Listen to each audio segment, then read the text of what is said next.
In this video, I'm going to show you how to write an essay from an essay plan. We're looking at Hyde and whether he is truly evil, what's Stevenson's purpose, and I'm going to make the video in one take, and everything I say, once I start, will be the essay. Are you ready?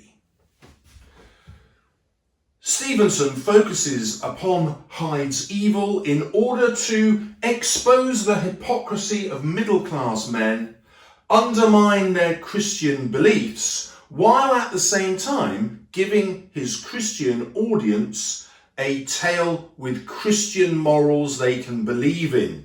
However, this will be a dual narrative with a dual purpose, which will also undermine Christian beliefs, because Stevenson is an atheist. We are first introduced to Hyde by Jekyll as pure evil. This, however, satisfies the Christian audience who are looking for a morality tale.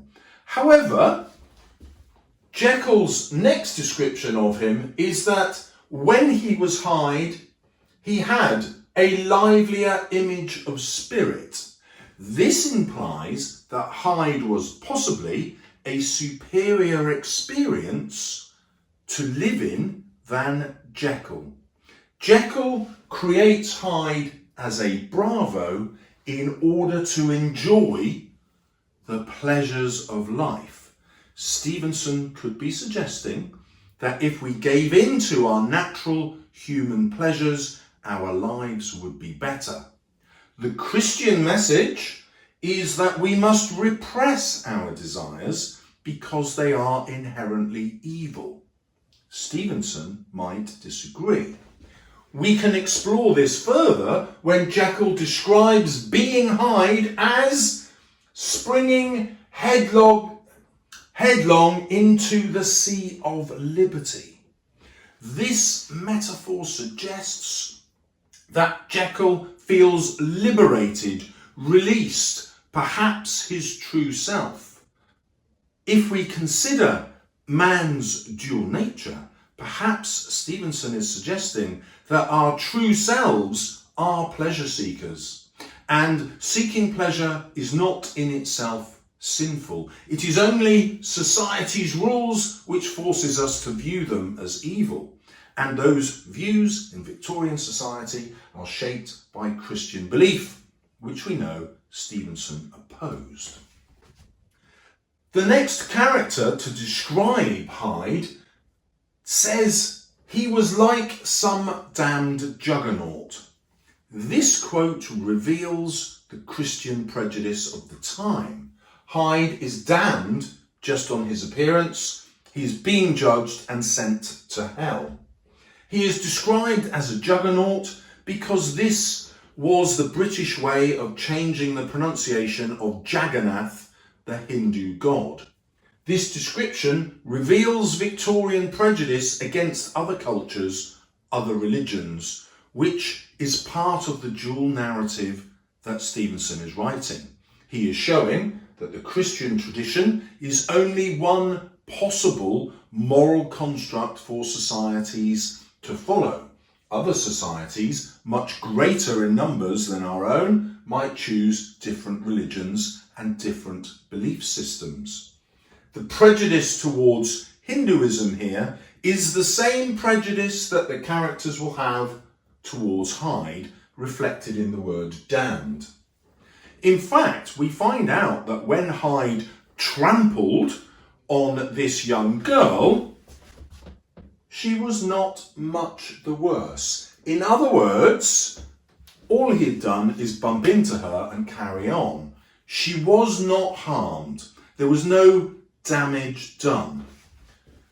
Therefore, seeing Hyde as truly evil is a hyperbolic reaction.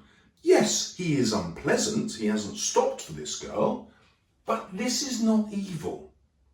When Utterson first sees Hyde, and he's performed no evil act yet, he describes Hyde as having Satan's signature upon his face, a face. This is again hyperbolic, and it's also prejudiced. It uses the language of Christianity to show how evil Hyde is.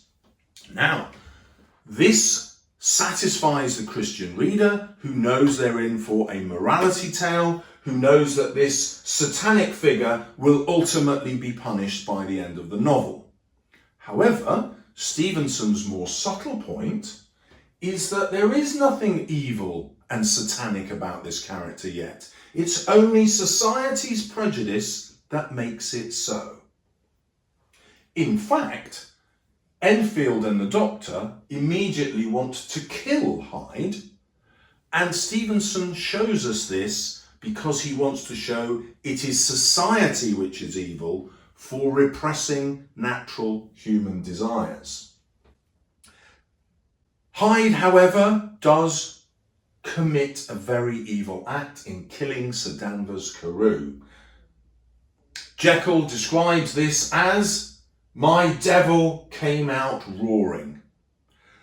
Again, the Christian symbolism of devil suggests that this is a satanic figure who must be stopped, who must be punished by the end of the novel. However, Jekyll is an unreliable narrator. He has a vested interest in showing Hyde as the most evil character. But there is an alternative possibility. The ape-like fury that Hyde uses in killing Sir Danvers Carew suggests that Hyde is evil because the theory of evolution is evil. This plays with the real context of the time, where Christians were worried that evolution threatened their religion, because the Bible states that the world was created in 7 days, including every animal in it. The theory of evolution suggests the opposite happened. Evolution took millions of years and no being was created as it is now. It has evolved from earlier forms.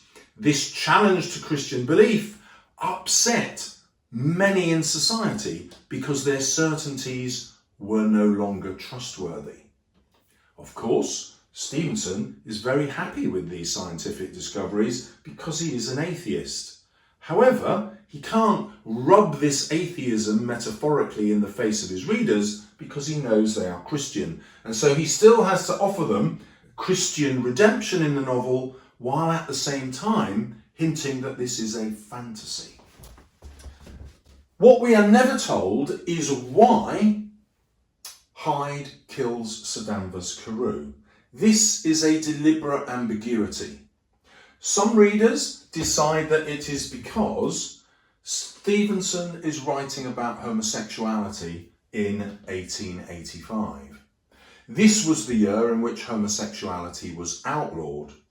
This perhaps explains why all the men in this novel are single and apparently attracted to each other. Whether or not we accept that the hidden secret of Hyde is homosexuality, we certainly don't know why he's killed Carew. This introduces another possibility. Let's go back to why Hyde was created. He was created as a bravo for Jekyll.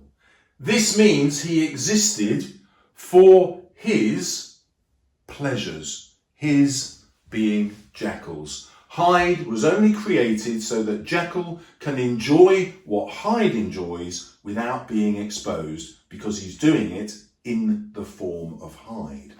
This invites us to suppose that he therefore wanted to enjoy the killing of Sir Danvers Carew.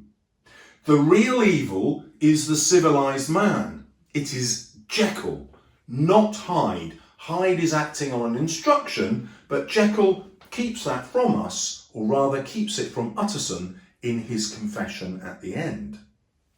We can infer it, however, from his description of how Jekyll reacted to the murder. Once Jekyll has escaped back into his own form due to using the potion again, he describes himself as the animal within me licking the chops of memory. This sensual and animalistic imagery is not describing Hyde. It is describing Jekyll to show that he is the true evil in the novel. He is the one enjoying reliving the memory of having killed Carew. He is licking his own lips at the idea that he has extinguished this man's life in such a violent, ape-like manner. This is not Hyde. So now we can clearly see the dual purpose of the narrative. Stevenson is suggesting we are actually all inherently evil. But he's still not a Christian. He's saying this devil came out roaring not because we are all evil, but because Hyde has been repressed. If we return to the theme of homosexuality, Stevenson might be suggesting that if we repress natural desires, we automatically make people into hypocrites, we automatically make them less moral.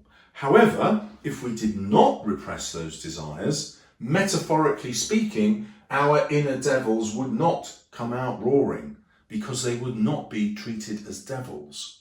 We would simply be acting on our own pleasures and could make better moral choices without damaging others. Jekyll's rage would appear to be the result of having to repress his own desires in the form of Hyde. The next thing we need to consider is whether all middle-class men are being described as evil. And Stevenson achieves this by placing Jekyll's house in Leicester Square adjacent to Soho.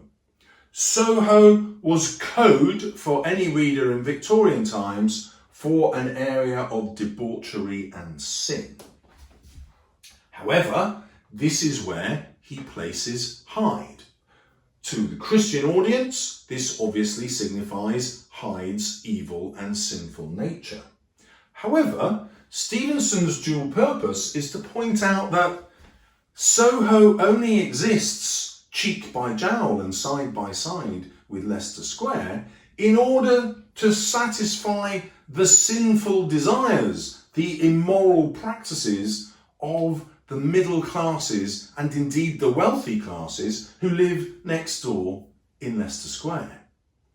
What he is suggesting is that this is a marriage of convenience. On the one hand, people like Jekyll have the facade of respectability, and this is reflected in where they live. But on the other hand, they make sure their access to immorality and the opportunity for sin exists just 100 meters away. This is why Hyde lives almost next door to Jekyll, even though Leicester Square and Soho sound separate. Instead, they are intertwined. They reveal man's dual nature in the dual nature of their geography. There is another death in the novel which can also be ascribed to Hyde's evil. This is the moment when Lanyon is tempted. The idea of temptation is a Christian motif. We are familiar with it from Jesus' temptation, spending 40 days and 40 nights in the desert, being tempted by Satan. Jesus, of course, resisted temptation because he is the Son of God. However, Lanyon does not resist, and this leads to his death. The temptation is the proposition given to him by Hyde. He tells Lanyon that if he watches the transformation in front of him, he will receive a new province of knowledge and fame. He's inviting Lanyon to watch the results of Jekyll's science. Why is this important? Because Lanyon is the key figure in the novel who has dismissed Jekyll's science as balderdash. He is a scientific opponent to Jekyll. Jekyll therefore has a motive for revenge, and he seeks that revenge through his bravo, Hyde. Hyde tempts Lanyon. Lanyon is exposed to this unchristian science that will create a separate being, a separate life, something only God is allowed to do. Because of this, Lanyon chooses to give up on life. He decides that Hyde's evil is so great and Jekyll's science's evil is so great that he would rather die than live in a society that is being polluted by this new scientific evil. This plays on Christian fears of scientific advance. However, Stevenson at the time was dying of tuberculosis. This was a long, drawn-out, but fatal process. Nobody survived tuberculosis in Victorian England. Consequently, we know he clung on dearly to life, and he has absolutely no respect for Dr. Lanyon's position. In fact, he would view Lanyon's giving up on life as contemptible. This is a clue to the reader that the Christian morality in the novel is also contemptible, and it is a clue that Hyde's evil is a social construct, not a Christian truth. This is reinforced at the ending of the novel when Stevenson describes Hyde as full of life. He describes him as his love of life is wonderful. This reminds us of the Sea of Liberty which Hyde entered into at the beginning. It suggests that being Hyde is something to aspire to. For a novelist who is facing death, this love of life is real and powerful. This is why Jekyll says, I find it in my heart to pity him.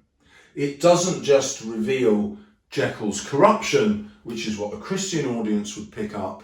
It reveals Stevenson's actual viewpoint. We should pity Hyde because he is as human as the rest of us, but he cannot express that humanity because society won't allow it. Ultimately, this novel takes the view that human nature is a sea of liberty, and so long as we don't harm others, we ought to be allowed to express our full pleasures in life and enjoy everything that life has to offer. End of essay. Now, you could replay that through a dictation app. I would have shown you the dictation, but I'm using my phone in order to do that essay. Obviously, you won't be as fluent as I was, but with practice, it will come. The advantage of doing it as I've just done it is it's much quicker than writing, and because you're expressing yourself through spoken word, it's much more likely that you'll remember what you've said. This, of course, is my top tip for the exam question for 2023. If you want to see how this essay would also link to an essay on hypocrisy, or on Dr. Jekyll, or repressed desire, or about setting, or about man's dual nature, check out the video coming up now. Round of applause, Mr. Salles. Yes, did it! Oh.